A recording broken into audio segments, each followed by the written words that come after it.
Good morning students.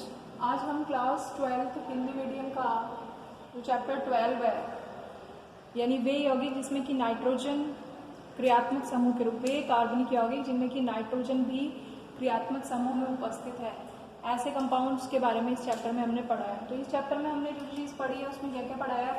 अभी तक हमने अमीन्स के बारे में पढ़ा है कि अमीन कितने टाइप की होती है, प्राइमरी, सेकेंडरी, टर्शरी, कैसे हम उनको पहचानेंगे, कैसे हम उनको बनाएंगे, नाम हम उनको कैसे देंगे, ठीक है, उनके रासायनिक गुण क्या है, भौतिक गुण क्या है, ठीक। इसके अलावा हमने किसके बारे में पढ़ा है? ऐसे यौगिकों के बारे में पढ़ा है जिसमें CN फंक्शनल ग्रुप है, CN क्रियात्मक समूह है। ऐसे यौगिक पढ़े हैं जिसमें N ट्रिपल बॉन्ड C है, आइसोसाइनाइड है। इसके अलावा हमने कौन से यौगिक पढ़े हैं? NO2 टाइप के पढ़े हैं जिसमें NO2 समूह लगा हुआ है। यदि कोई भी कार्बनिक यौगिक जिसमें कार्बन और हाइड्रोजन तो है लेकिन ये इस तरीके से नाइट्रो समूह जुड़ा हुआ है, ठीक है। इसके अलावा हमने बेंजीन डाइएज़ोनियम क्लोराइड के बारे में पढ़ा है, ठीक है। तो ये सारे ऐसे यौगिक है जिसमें नाइट्रोजन जुड़ा हुआ है, ठीक है। तो इस चैप्टर का जो हमारा अंतिम भाग है दैट इज यूरिया, ठीक है। यूरिया भी एक क्रियात्मक समूह ही, मतलब यूरिया भी एक ऐसा यौगिक है जिसमें नाइट्रोजन जो है उपस्थित है, ठीक है।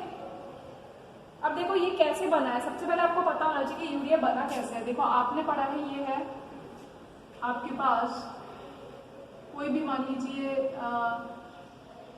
कार्बोनिल समूह है जैसे, ठीक है। तो जो कार्बोनिल समूह है उसके दोनों तरफ, कार्बोनिल समूह के दोनों तरफ यदि हम कौन से समूह लगा दें? NH2 लगा दें, ठीक है। तो क्या बन जाता है? यूरिया बन जाता है, ठीक है। ये वही यूरिया है जो कि एग्रीकल्चर में, खेती में काम में आता है, जिसे हम यूरिया डालते हैं, ठीक है। सबसे पहले यूरिया को वोलर ने सिंथेसाइज किया था। वोलर एक साइंटिस्ट था जिसने सबसे पहले इसको सिंथेसाइज किया। किससे? इनऑर्गेनिक कंपाउंड से। यानी वोलर की विधि वो विधि कहलाती है, या वोलर को इस चीज का क्रेडिट जाता है कि उसने यूरिया को बनाया। तो ऐसे तो बहुत सारे यौगिकों ने, बहुत सारे जो वैज्ञानिक है उन्होंने यूरिया को बनाया, लेकिन यूरिया कैसा यौगिक है? कार्बनिक यौगिक है, ऑर्गेनिक कंपाउंड है, ठीक है। क्योंकि इसमें कार्बन है, ऑक्सीजन है, हाइड्रोजन है। किसी भी कार्बनिक यौगिक में कार्बन और हाइड्रोजन होता है, साथ में ऑक्सीजन भी है यदि, ठीक है। तो ठीक इसी तरीके से इसका नाइट्रोजन भी है, ठीक। तो ऐसी कोई खास बात नहीं है, लेकिन इसने जो कार्बनिक यौगिक बनाया वो किससे बनाया? By inorganic compounds. अकार्बनिक यौगिकों को जोड़ा, अकार्बनिक यौगिकों की मदद से इसने एक कार्बनिक यौगिक को बनाया, ठीक है। अब ठीक है, तो अब हम जब सबसे पहले यूरिया के बनाने की विधि के बारे में पढ़ते हैं तो पहली विधि आती है वोलर विधि, क्योंकि वोलर ने बनाया था सबसे पहले। तो जो वोलर था या वोलर था उसने क्या किया? सबसे पहले लिया अमोनियम सल्फेट। क्या नाम है इसका? अमोनियम सल्फेट, ठीक। अमोनियम सल्फेट की रिएक्शन उससे किससे की? पोटेशियम साइनेट से, पोटेशियम साइनेट से। CN, यदि सिर्फ CN होता तो पोटेशियम साइनाइड होता, लेकिन अभी यहाँ पर क्या है? CNO है, इसलिए इसका नाम हो गया पोटेशियम साइनेट। तो अमोनियम सल्फेट की जब पोटेशियम साइनेट के साथ हम अभिक्रिया करते हैं तो देखिए क्या निकल जाता है? यहाँ से निकल जाता है K2SO4। K2SO4 निकल गया, ठीक है। अब आप देखिए आपके पास क्या बचा? दो तो अमोनियम आयन बचे और CNO बचे। तो क्या बन गया? जो यौगिक बना उसको हम कहते हैं ammonium, ammonium cyanate, ammonium cyanate. Potassium cyanate है ये, यहाँ पे बन गया अमोनियम साइनेट, ठीक है। यहाँ तक समझ में आ रहा है? अब क्या हुआ? अब ये जो अमोनियम साइनेट बना इसको आपने गर्म किया। तो जब आपने इसको गर्म किया तो गर्म करने पर जल के अणु बाहर निकल गए, ठीक है। दो जल के अणु बाहर निकल गए और आपके पास क्या बन गया? यूरिया बन गया। तो वोलर विधि बहुत बार पूछी जाती है क्योंकि वोलर को ये क्रेडिट जाता है यूरिया को बनाने का। तो आप अमोनियम सल्फेट लेंगे, पोटेशियम साइनेट लेंगे, दोनों को जब रिएक्ट करेंगे तो डायरेक्ट अमोनियम साइनेट बनेगा, जिसको गर्म करने पर आपको क्या मिल जाएगी?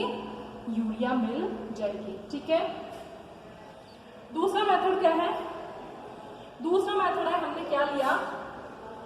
कैल्शियम कार्बाइड लिया, है, ठीक। अब कैल्शियम कार्बाइड की क्रिया किससे कराई? नाइट्रोजन से कराई। तो जब हम कैल्शियम कार्बाइड की क्रिया नाइट्रोजन से कराते हैं तो देखते हैं हम क्या बनता है, कैल्शियम साइनेमाइड बनता है। यानी कैल्शियम कार्बाइड और नाइट्रोजन की क्रिया कराने पर कार्बन अलग हो जाता है यहाँ से और कैल्शियम साइनेमाइड बन जाता है, ठीक है। अब ये जो कैल्शियम साइनेमाइड है, ये कैल्शियम साइनेमाइड की हम किससे अभिक्रिया कराते हैं? H2SO4 से अभिक्रिया कराते हैं, ठीक है। तो जब हम H2SO4 से अभिक्रिया कराते हैं तो देखिए देखकर ही पता पड़ रहा है कैल्शियम और सल्फेट, कैल्शियम सल्फेट तो निकल गया, ठीक है, कैल्शियम सल्फेट निकल गया। अब आपके पास क्या बचा? Cn तो ऐसा का ऐसा ही रहा, किसी भी हाइड्रोजन पर एक पर H2 लग गई, H2 बचा ना, तो ये H2 किस पर जुड़ेगा? इस पर ही जुड़ेगा। तो आपके पास बच गया NH2Cn, ठीक है। क्या बच गया? NH2Cn बच गया आपके पास, ठीक। अब ये जो NH2Cn है, इस NH2Cn की को आप जल से अभिक्रिया कराएंगे या फिर आप कह सकते हो जल अभिक्रिया कराएंगे, ठीक है। वाटर के साथ जब आप इसको रिएक्ट करेंगे तो आप देखेंगे कि ये O तो यहाँ चला जाता है कार्बन के ऊपर और H2 यहाँ जुड़ जाता है। क्या बन गया? यूरिया बन गया, ठीक है। क्या बना? यूरिया बन गया, ठीक। थर्ड मेथड देखिए, प्रयोगशाला विधि। प्रयोगशाला विधि का मतलब हम प्रयोगशाला में इसको कैसे बनाएंगे, ठीक है। प्रयोगशाला विधि के लिए हमने क्या लिया? हमने एक गैस ली, देखिए मैं यहां लिख रही हूं, कौन सी गैस ली? मैं यहाँ पर फॉर्मूला लिख रही हूँ, आप देखेंगे जरा, C डबल बॉन्ड OCl और Cl। कौन सी गैस है ये? फॉस्जीन, ठीक है। इसकी अभिक्रिया हमने किससे कराई? इसकी अभिक्रिया हमने कराई अमोनिया से। अमोनिया को ऐसे लिख दूं, अमोनिया का मतलब NH3 होता है, तो इसको मैं तोड़कर लिख सकती हूँ।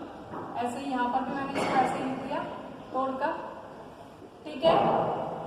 तो फॉस्जीन की अभिक्रिया, ये फॉस्जीन गैस है, इस फॉस्जीन की अभिक्रिया जब मैंने अमोनिया से कराई तो देखिए यहाँ से HCl निकल गया और यहाँ से भी HCl निकल गया। तो क्या बना? 2 HCl के अणु जब निकल गए तो आपके पास क्या बचा? NH2CONH2, क्या है? यूरिया, ठीक। अब मान लीजिए हमें फॉस्जीन हमारे पास अवेलेबल नहीं है, तो हम इसकी जगह दूसरा क्या ले सकते हैं? ये अणु भी ले सकते हैं। क्या है ये? C2H5, die ethyl carbonate. क्या है? डाई 2 है तो डाई कौन सा समूह है? एथिल या इथाइल कार्बोनेट, तो CO3, डाई एथिल कार्बोनेट, ठीक है। डाई एथिल कार्बोनेट की क्रिया भी जब आप अमोनिया के 2 अणुओं से कराएंगे, सेम अभिक्रिया कराएंगे तो इस बार क्या निकल जाएगा? इस बार इथेनॉल निकल जाएगा, ठीक है, और सेम यूरिया बन जाएगा। नेक्स्ट अभिक्रिया है औद्योगिक विधि। क्या औद्योगिक विधि जो है कैसे, मीन्स उद्योग में बनाना है तो कैसे बनाएंगे? तो उस केस में आप क्या लेंगे? उस केस में आप CO2 लेंगे, CO2 गैस लेंगे, अमोनिया गैस लेंगे, वाटर लेंगे, 150 डिग्री सेंटीग्रेड और 100 वायुमंडलीय दाब पर गर्म करेंगे इन सबको। तो जब आप इन सबको गर्म करेंगे, इन तीनों को, तो आपके पास क्या बन जाएगा? आपके पास एक यौगिक बनेगा जिसको आप कहते हैं अमोनियम कार्बोनेट। क्या है ये? अमोनियम कार्बोनेट, ठीक, अमोनियम कार्बोनेट। अब अमोनियम कार्बोनेट को जब आप गर्म करेंगे, तो अमोनियम कार्बोनेट को जब आप गर्म करेंगे तो आप देखेंगे कि क्या निकलेगा? अमोनियम कार्बोनेट को गर्म करने पर जल का एक अणु बाहर निकल जाएगा। देखिए NH4 है ना, इसको मैं ऐसे लिख सकती हूँ, NH2 लिख दूँ तो भी NH4 ही रहेगा। जल का एक अणु बाहर निकल गया, ठीक है, इधर से, और सेम यहाँ पर हुआ, जल का एक अणु यहाँ से बाहर निकल गया। तो 2 जल के अणु बाहर निकलते ही क्या बन गया, अगेन यूरिया बन गया। ठीक है, तो इस तरीके से बोलर मेथड के द्वारा, कैल्शियम कार्बाइड के द्वारा, फॉस्जीन या डाइएथिल कार्बोनेट के द्वारा, या CO2 और अमोनिया के द्वारा हम क्या बना सकते हैं, यूरिया बना सकते हैं। ठीक है, अब देखिए यूरिया जो है, जनरली यूरिया, देखिए यूरिया जो है वो किस, यूरिया को मतलब यूरिया के यदि हम भौतिक गुणों के बारे में पढ़े तो हम देखते हैं कि ये कैसा होता है, मतलब आप यदि इसको लैबोरेटरीज में देखेंगे तो ये कैसा होता है, ये श्वेत क्रिस्टलीय होता है, श्वेत क्रिस्टलीय क्रिस्टल होते हैं इसके सफेद रंग के, और ये जल में कैसा होता है, घुलनशील होता है, घुल जाता है जल में। ठीक है, अब इसको हम बनाएंगे कैसे, मतलब इसकी जो रासायनिक गुण है बनाने के लिए, तो देखिए वो आपसे कोई सा भी मेथड पूछ सकता है। यदि वो लेबोरेटरी मेथड पूछेगा तो आपको ये बताना है, यदि वो कहेगा बोलर मेथड बताइए, नाम से पूछ रहा है तब तो आपको उसी मेथड को देना पड़ेगा। लेकिन यदि वो नाम नहीं दे रहा है, वो सिर्फ ऐसे पूछा है बनाने का बताइए, तो आप किसी भी मेथड से बता सकते हैं। ठीक है, अब आप क्या करेंगे, सबसे पहले नाइट्रस अम्ल के साथ अभिक्रिया कैसे करेंगे, कि ये यूरिया है, इसकी नाइट्रस अम्ल के साथ अभिक्रिया करते हैं। नाइट्रस अम्ल क्या होता है, ठीक है, ये नाइट्रस अम्ल है ना, HNO2 के 2 अणुओं के साथ अभिक्रिया की है। मैं आपको यहाँ पर ऐसे करके इसके दिखा रही हूँ, सबके समझ में आ जाए। ठीक है, तो अब आप देखो क्या निकल जाएगा, H2O निकल जाएगा, N2 निकल जाएगा, N2 निकल जाएगा, H2O निकल जाएगा। तो आपके पास जो बचेगा वो क्या बचेगा, ये बचेगा। आप करके देखो, इधर भी OH और इधर भी OH। ठीक है, ठीक, इसको आपने गर्म किया, इसको गर्म किया तो क्या हुआ, H2O निकल गया, H2O के बाद क्या बची, CO2 गैस में बाहर निकल गया। ठीक है, तो जब आप नाइट्रस अम्ल के साथ क्रिया करते हैं तो CO2 तथा जल प्राप्त होते हैं। ठीक, नेक्स्ट अभिक्रिया यदि आप हाइड्रोजन के साथ करें, हाइड्रोजन आपको पता है NH2NH2, अब आप NH2NH2 के साथ अभिक्रिया करेंगे तो देखो यहाँ पर क्या होगा, क्या निकल गया, अमोनिया गैस निकल गई।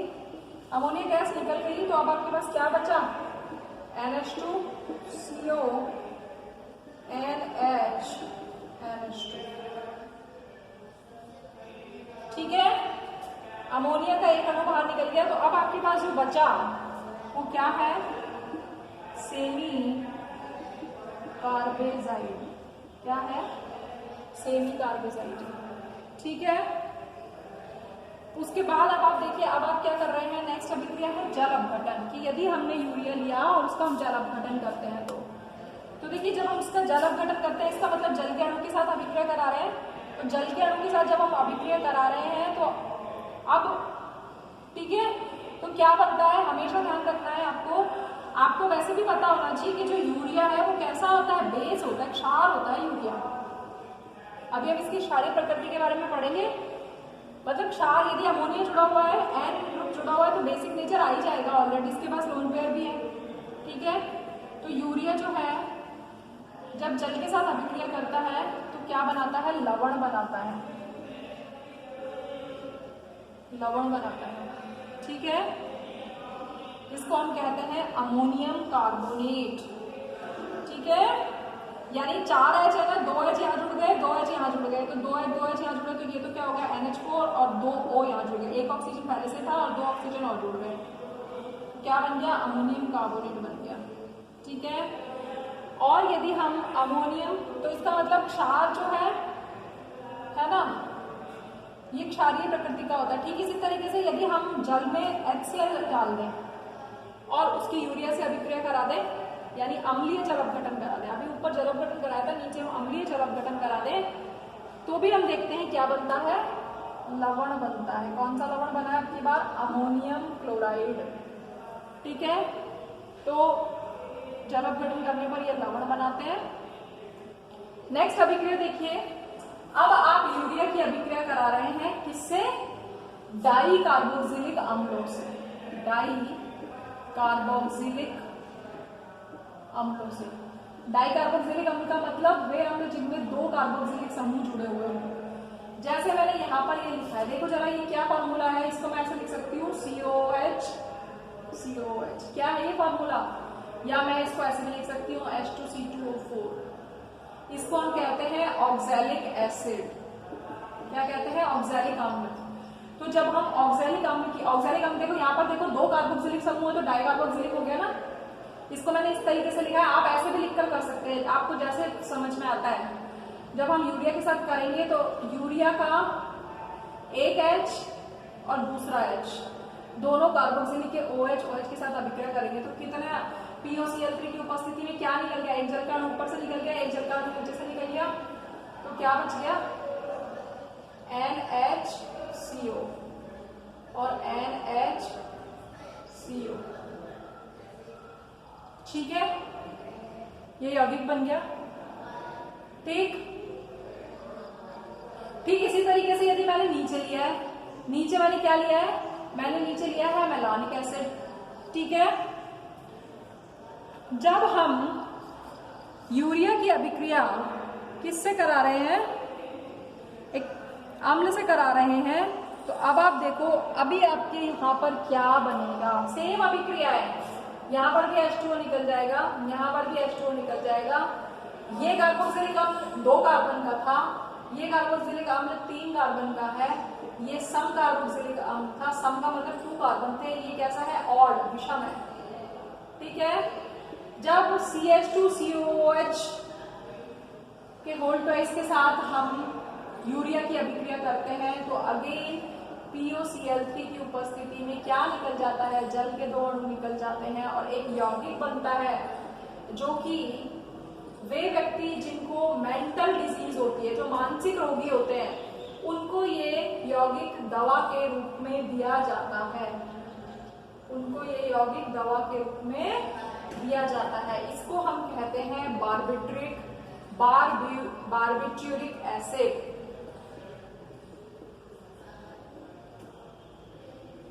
बारबिट्यूरिक अम्ल। ठीक है, तो जो बारबिट्यूरिक अम्ल है यह मानसिक रोगों की इलाज में काम में आता है, इसको हम देते हैं मेडिसिन के रूप में। तो इस तरीके से यौगिक बनेंगे। अब आपके पास आ जाता है यदि हम यूरिया की अभिक्रिया किससे करें, HCHO से। तो अब जरा बताइए HCHO को देखकर कि ये क्या है, CHO फंक्शनल ग्रुप लगा हुआ है, तो इसका मतलब ये एल्डिहाइड होगा, और यदि एक कार्बन लगा हुआ है तो ये फॉर्मेल्डिहाइड होगा। तो इसको या तो हम फॉर्मेल्डिहाइड के साथ अभिक्रिया कह सकते हैं। ठीक है, यूरिया की फॉर्मेल्डिहाइड के साथ अभिक्रिया, और यदि मैं फॉर्मेल्डिहाइड नहीं लिखूं तो क्या कहूंगी, मेथेनल के साथ। मेथेनल, क्योंकि एक कार्बन है इसलिए मैथ, और लास्ट में क्या लगाएंगे, अल, तो एल्केनल। एल्डिहाइड का आपको पढ़ा दिया है नॉमेनक्लेचर, एल्केनल, तो ये क्या हो गया, मैथेनल।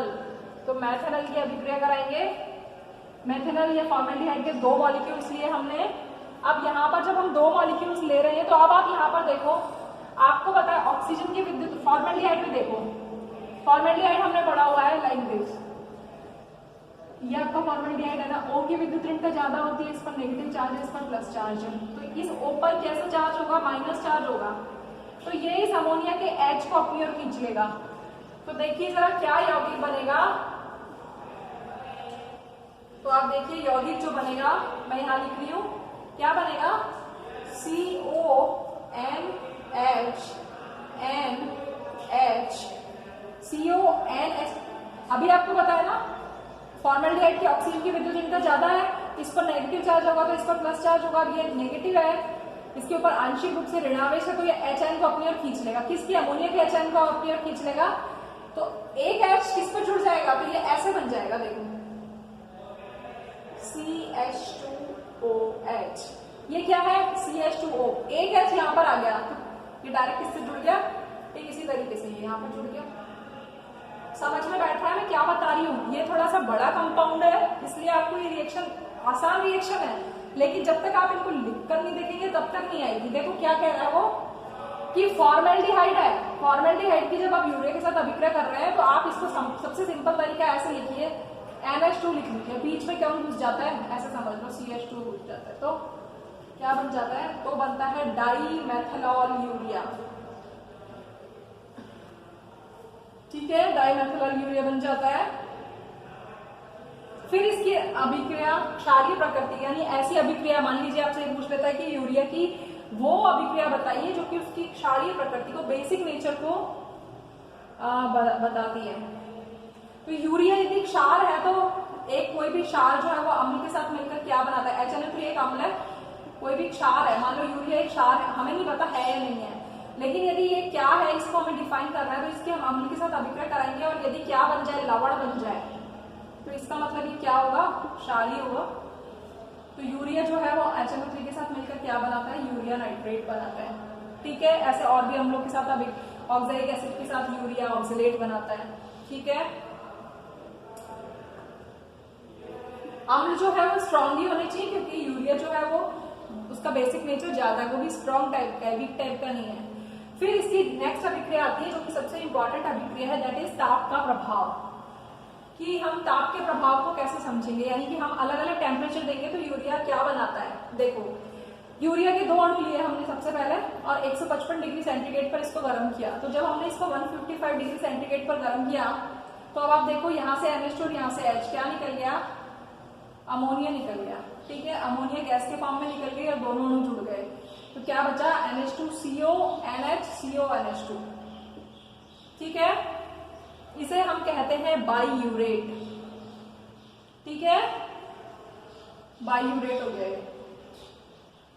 2 यूरिया कंबाइन हो गए नाइट्रोजन के, यानी एक अमोनिया जो है, अमोनिया क्या होती है, ऐसे होती है ना अमोनिया, इस H को आपने किससे रिप्लेस कर दिया, इस H को अमोनिया के पास 3 H होते तो इसके H को आपने CO NH2 ग्रुप से रिप्लेस कर दिया दोनों साइड पर, तो क्या हो गया, बाईयूरेट हो गया।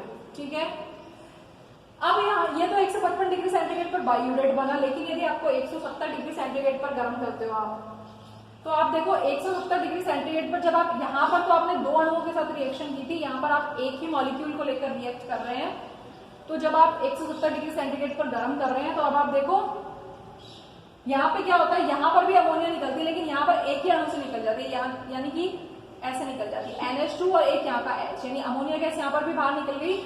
तो अब आपके पास क्या बचा, अब आपके पास जो बचा वो बचा CnOH। ठीक है, जिसको हम कहते हैं साइनिक अम्ल। ये रिएक्शन काफी इंपॉर्टेंट है। ठीक है, इसको हम कहते हैं साइनिक अम्ल। अब साइनिक अम्ल के यदि हम, साइनिक अम्ल बन गया, साइनिक क्यों कह रहे हैं अम्ल, सी ट्रिपल बॉन्ड है, साइनाइड होता है ये, और इससे क्या जुड़ा हुआ है, OH जुड़ा हुआ है। ठीक है, साइनिक अम्ल के यदि हम 3 अणु लेते हैं, 3 अणुओं को इस तरीके से लिख दिया हमने। ठीक है, तो अब आप देखो क्या होगा, एक बॉन्ड यहाँ, एक बॉन्ड इधर शिफ्ट हो जाएगा, ट्रिपल बॉन्ड है ना, एक बॉन्ड इधर शिफ्ट हो जाएगा, इसका भी एक बॉन्ड इधर शिफ्ट हो जाएगा और इसका भी एक बॉन्ड इधर शिफ्ट हो जाएगा। तो आपके पास एक्चुअली में क्या बनेगा, तो अब आप देखो क्या बनेगा आपके पास, CN। ठीक है,